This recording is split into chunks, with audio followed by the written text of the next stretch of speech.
Sabe, no meio das tempestades da vida, é muito fácil a gente perder de vista aquela luz no fim do túnel, né? Mas e se essa luz não estiver lá no fim?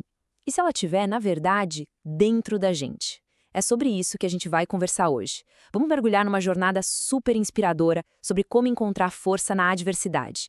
E o nosso guia vai ser a história de um poeta que enxergava muito, mas muito além do que os olhos podiam ver. Então, para começar essa reflexão, fica a pergunta: o que sobra quando a visão física se apaga? Pensa bem, o que acontece quando a escuridão toma conta? O que realmente fica quando a gente não consegue mais ver o mundo lá fora? Essa é a questão central que vai guiar toda a nossa conversa aqui. E bom, para a gente sair um pouco do abstrato, vamos mergulhar na história real de um jovem que enfrentou essa escuridão, literalmente. Mas o incrível é que ele encontrou uma forma de luz totalmente diferente. Olha só o cenário da vida de Casimiro Cunha. Tenta imaginar a sequência de provações. Primeiro, ele fica órfão de pai com apenas 7 anos. Depois, aos 14, um acidente tira a visão de um olho. E com 16 anos, ele fica completamente cego. É como se o mundo dele fosse se apagando, sabe? Camada por camada. Mas é aqui que tudo muda. Esse é o ponto de virada. E tem uma citação do amigo dele, o Manuel Quintão, que, nossa, captura essa transformação de um jeito perfeito. Ele disse que Casimiro era um cego que fechou os olhos às misérias da terra para melhor escrever as belezas do céu.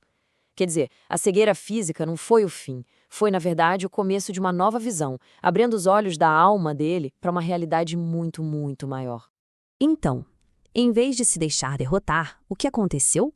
O mundo interior do Casimiro floresceu.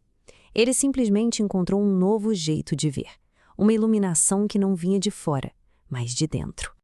E o mais impressionante de tudo é ver como a personalidade e a criatividade dele prosperaram. Porque apesar de todas as dificuldades, ele era conhecido como um espírito jovial, sabe? Super alegre. E com a ajuda fundamental da esposa, a Carlota, que transcrevia tudo o que ele ditava, ele foi autor de mais de 10 livros de poesia. Ele não só sobreviveu, entende? Ele construiu uma vida cheia de propósito e cofundou até um centro espírita na cidade dele. Ele provou que a luz de dentro compensava e muito a falta da visão de fora.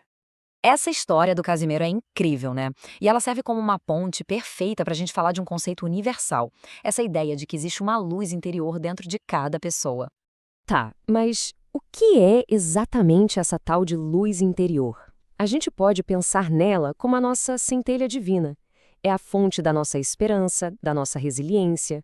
É o núcleo do nosso verdadeiro eu, que já está ali dentro, só esperando para ser descoberto. Não é algo que a gente precisa buscar lá fora, mas sim reconhecer aqui dentro. E esse ponto é chave. A ideia aqui é que o universo não responde ao desespero, sabe? Ele responde ao que a gente é, a nossa vibração mais profunda.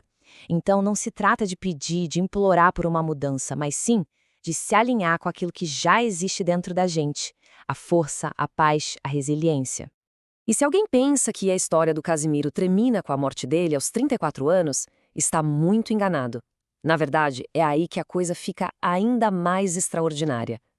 A produção criativa e a influência dele continuaram de um jeito que mostra como essa luz interior é, de fato, eterna.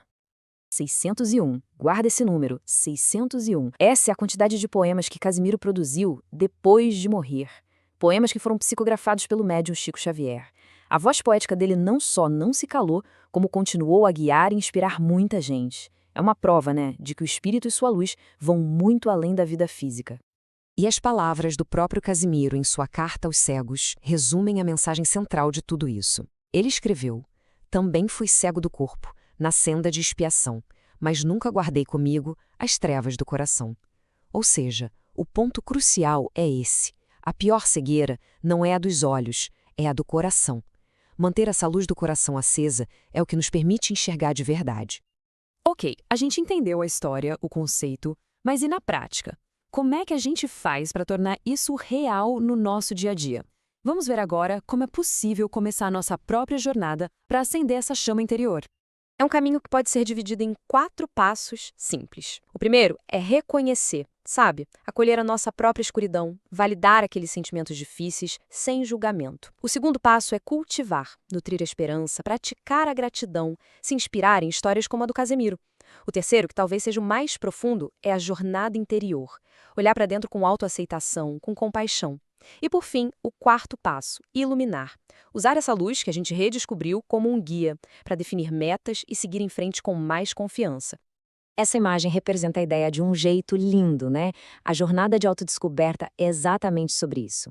Iluminar o caminho a partir de dentro. Não é ficar esperando que o caminho se ilumine pra gente, mas sim gerar a nossa própria luz para iluminar o caminho. Cada passo é dado na claridade que a gente mesmo cria. E para fechar, uma afirmação poderosa que ecoa essa verdade. Você é força. Você é luz. Você é manifestação viva do divino. É um lembrete de que essa força não é algo a ser adquirido, mas sim algo a ser reconhecido. A luz, a força, a centelha divina, tudo isso já é parte da essência de cada um. E a gente termina com uma reflexão. Depois de toda essa história, de toda essa conversa, a questão que fica não é se existe uma luz interior. A verdadeira questão é como, no dia a dia, cada um pode dar o primeiro passo para deixar essa luz brilhar e guiar o próprio caminho.